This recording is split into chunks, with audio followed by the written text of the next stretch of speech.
तुम्हालाही असे चवदार आणि टेस्टी मंचुरियन करायचे असतील तर ही रेसिपी आपल्यासाठी आहे.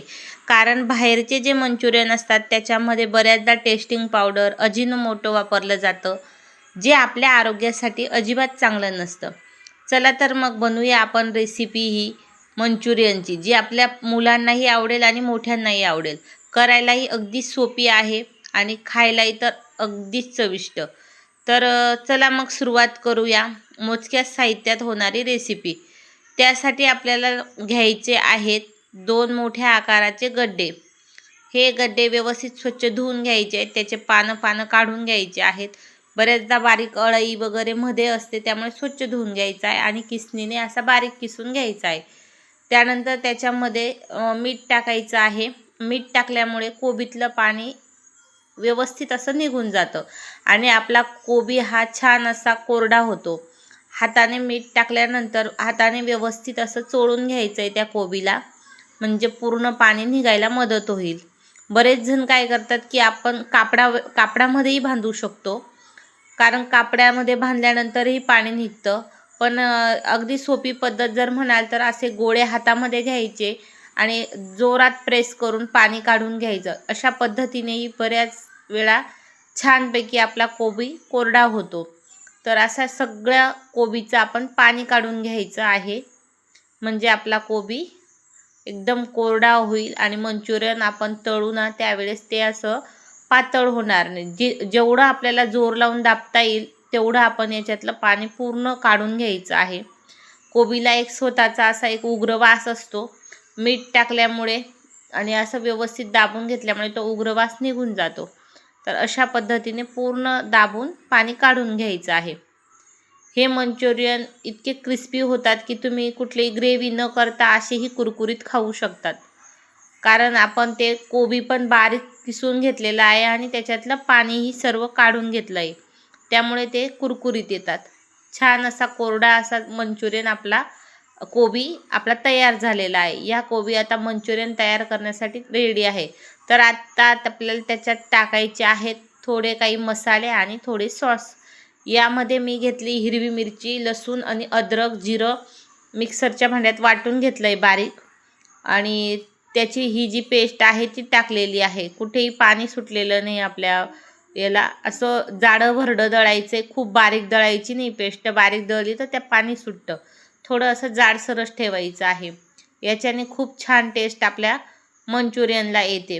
व्यवस्थित असं कालून घ्यायचं आहे सगळ्या बाजूने, म्हणजे मिरचीचा गोळा कुठेही एका जागेवर राहणार नाही.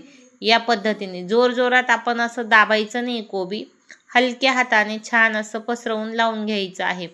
त्यानंतर आपल्याला जर आपल्याकडे व्हिनेगर असेल तर तेही आपण टाकू शकतो. व्हिनेगरमुळे पण छान चव येते, पण आता माझ्याकडे नव्हतं म्हणून मी टाकलं नाही. त्यानंतर लाल तिखट घ्यायचे आवडीनुसार. तिखट आपल्याला जर आवडत असेल तर आपण वाढवू शकतो. मी 2 चमचे तिखट घेतलेलं आहे. तिखटही व्यवस्थित असं पसरवून लावून घ्यायचं आहे कोबीला. सगळ्या बाजूने व्यवस्थित त्याला मिक्स होईल अशा पद्धतीने लावून घ्यायचं आहे. अशाच प्रमाणे आपण याच कोबीपासून आपण मोमोज पण करू शकतो. फक्त कोबी असा छान बारीक किसून घ्यायचा आहे. किसलेल्या कोबीमुळे आपले जे गोळे असतात मंचुरियनचे ते आपल्याला एकसारखे करता येतात. त्यानंतर आपल्याला सॉस घ्यायचे आहेत. सगळ्यात पहिले तर आपण ग्रीन चिली सॉस घेतो आहे. हा सॉस टाकल्यानंतर छान चव येते. 2 चमचे भरून आपण हा ग्रीन चिली सॉस घ्यायचा आहे. याच्याने आपल्या मंचुरियनला अगदी हॉटेलसारखी चव येते.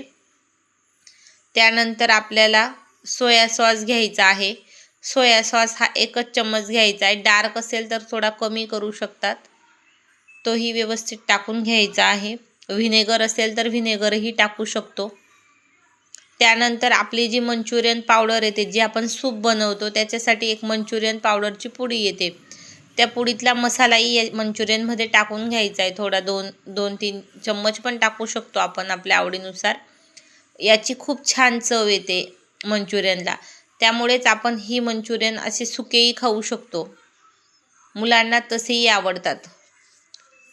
त्यामुळे ते पण टाकून घ्यायचं आहे आणि छानपैकी असं मिक्स करून घ्यायचं आहे.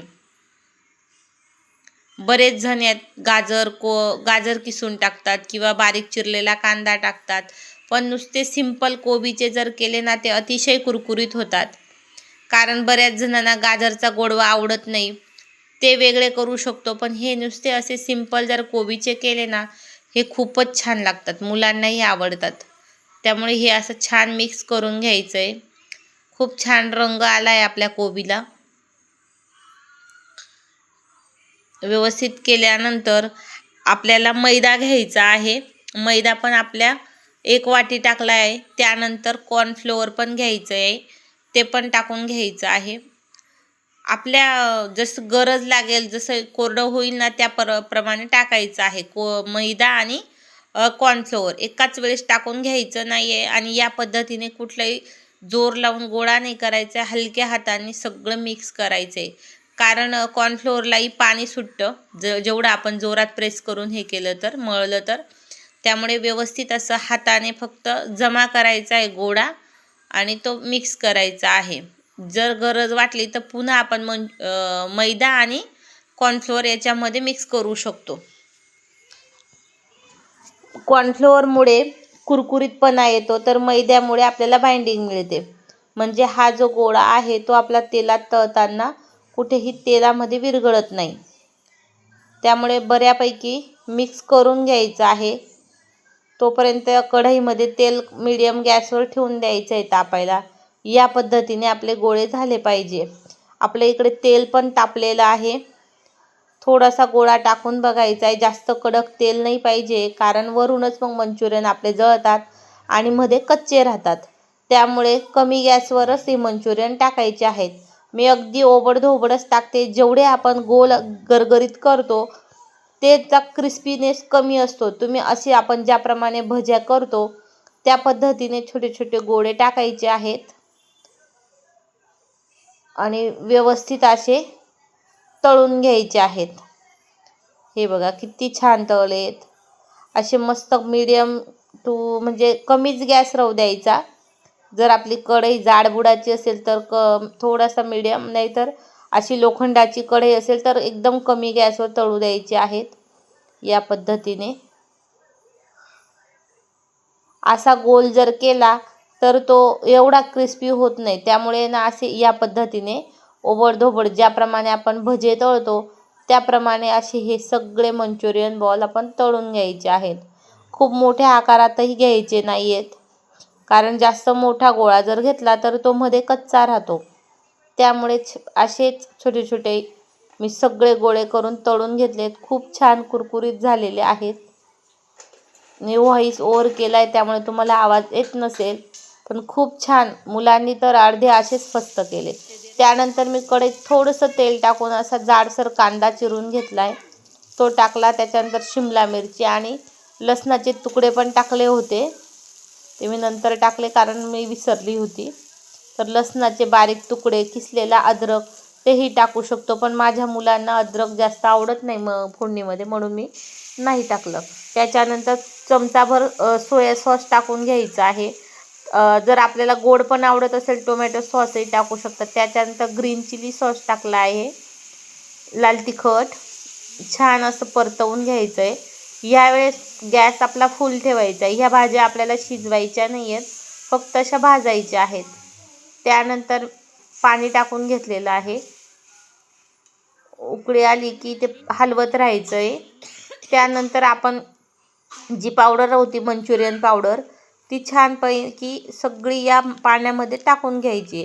बरेच जण सॉस घट्ट होण्यासाठी कॉर्नफ्लोअर पण पाण्यामध्ये मिक्स करून टाकतात, पण नुसत्या या पावडरनेही खूप छान थिकनेस आपल्या ग्रेव्हीला येतो आणि ग्रेव्ही पण खूप छान चविष्ट होते.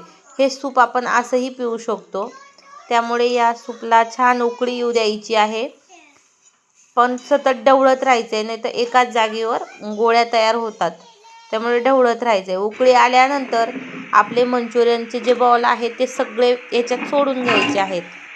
गॅस हा फुलच ठेवायचा आहे. असं व्यवस्थित हलवून घेतलेलं आहे. छानपैकी आपले बॉल तयार झाले आहेत. मस्त गरमागरम सर्व करायचे वाटीमध्ये. बरेच जण वरून कच्ची कोबी खातात, पण माझ्या मुलांना आवडत नाही, त्याच्यामुळे मी टाकली नाही. आवडत असेल तर टाकू शकतात. या पद्धतीने छान असे मंचुरियन तयार झालेले आहेत. एकदा रेसिपी नक्की ट्राय करा आणि लाईक करा. घरगुती चॅनलला सबस्क्राईब करा. धन्यवाद.